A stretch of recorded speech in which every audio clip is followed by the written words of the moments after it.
पहचान है।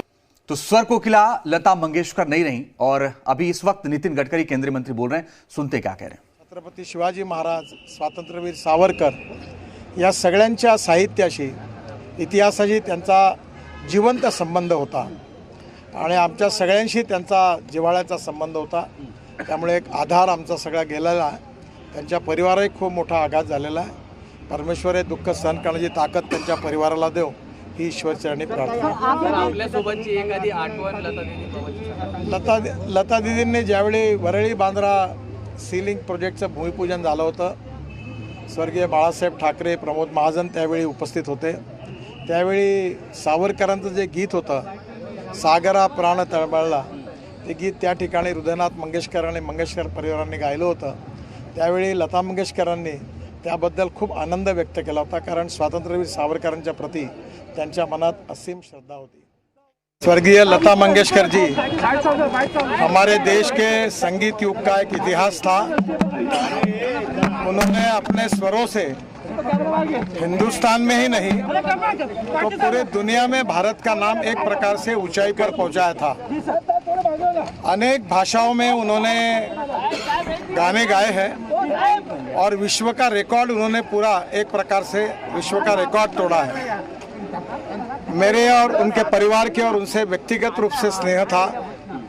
उनका बहुत प्रेम था हम सब के प्रति और उनके जाने से देश की भी हानि हुई है, संगीत क्षेत्र की भी हानि हुई है और पूरे विश्व में हमारे हिंदुस्तान को एक सम्मान प्रतिष्ठा देने वाली ऐसी वो गायिका थी. महाराष्ट्र के लिए, हमारे मुंबई के लिए, गोवा के लिए और पूरी तरह एक प्रकार से यहाँ के संस्कृति के साथ वो जुड़ी हुई थी.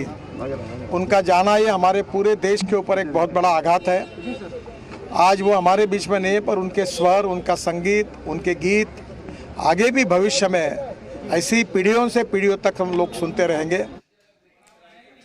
तो भारत रत्न लता मंगेशकर आज हमारे बीच नहीं रही. उनका निधन हो गया. काफ़ी लंबे समय से वो कोरोना से संक्रमित थी. लगातार पूरा देश, पूरी दुनिया उनके लिए दुआ कर रहा था. ये भगवान से प्रार्थना कर रहा था कि वो जल्द स्वस्थ हो जाए, लेकिन ऐसा नहीं हुआ. 92 साल की उम्र में वो हमें छोड़कर चली गई हैं. उनकी आवाज़ के दीवानी पूरी दुनिया है. इतना ही नहीं, देखिए 6 दशकों से ज़्यादा भारतीय सिनेमा को अपनी आवाज़ उन्होंने दी.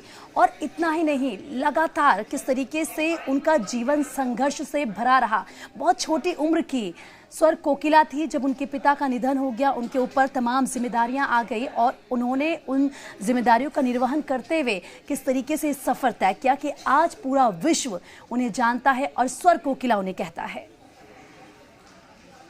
तो आपको बताएं कि अभी नितिन गडकरी थोड़ी देर पहले उन्होंने एक बयान जारी किया जिसमें उन्होंने कहा कि सिर्फ भारत ही नहीं, पूरी दुनिया में लता मंगेशकर ने अपना परचम लहराया और अलग अलग जगहों से उन्हें श्रद्धांजलि दी जा रही. लेकिन आपको बता दें कि पिछले काफ़ी दिन से उनकी तबीयत खराब थी और मुंबई के ब्रिच कैंडी अस्पताल में उन्हें भर्ती कराया गया था. उनका इलाज चल रहा था. कल अचानक से शाम खबर आई कि उनकी तबीयत बिगड़ गई है. उसके बाद से केंद्रीय मंत्री पीयूष गोयल भी पहुंचे थे देखने के लिए और अब से थोड़ी देर पहले नितिन गडकरी पहुंचे थे और बाहर आकर उन्होंने जो बात कही वो लोगों को सदमा देने वाली थी. लोगों को भारी दुख पहुंचा. इस बात से कला और संस्कृति जगत की बहुत बड़ी क्षति के तौर पर देखा जा रहा है. और आपको बताएं कि स्वर कोकिला आने वाले वक्त में संभवतः ये कहा जा रहा है कि आने वाले वक्त में शायद ही कोई ऐसा सिंगर हो, क्योंकि जो उनकी आवाज़ में जादू था उसको लेकर के पूरी दुनिया दीवानी थी और पूरी दुनिया में नाम गया उनका. अलग अलग एक तस्वीर के जरिए भी हम आपको दिखाने की कोशिश कर रहे हैं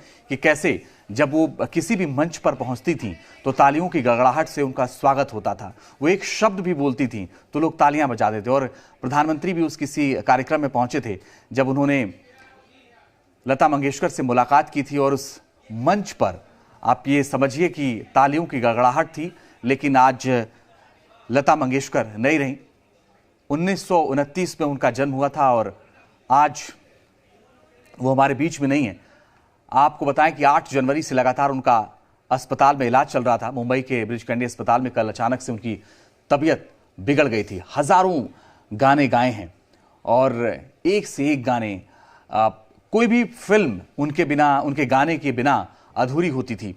एक समय में कहा जाता था कि फिल्मों के चलने की गारंटी तभी है जब उसमें लता मंगेशकर के गाए हुए गाने हों, और वो हमने फिल्म दर फिल्म देखा। कई दशकों तक उन्होंने आवाज का जादू बिखेरा। हालांकि बाद में उनकी तबीयत खराब रहने लगी तो उन्होंने गाने कम कर दिए, मगर जब भी वो किसी मंच पर जाती, जब भी वो किसी कार्यक्रम में जाती, जब उनकी तबीयत ठीक रहती, तो हर कोई उनके एक शब्द को सुनना चाहता था। उनको सुनना इसलिए चाहता था क्योंकि उनको करीब से जानने वाले लोग कहते थे कि उनमें अद्भुत कला थी। और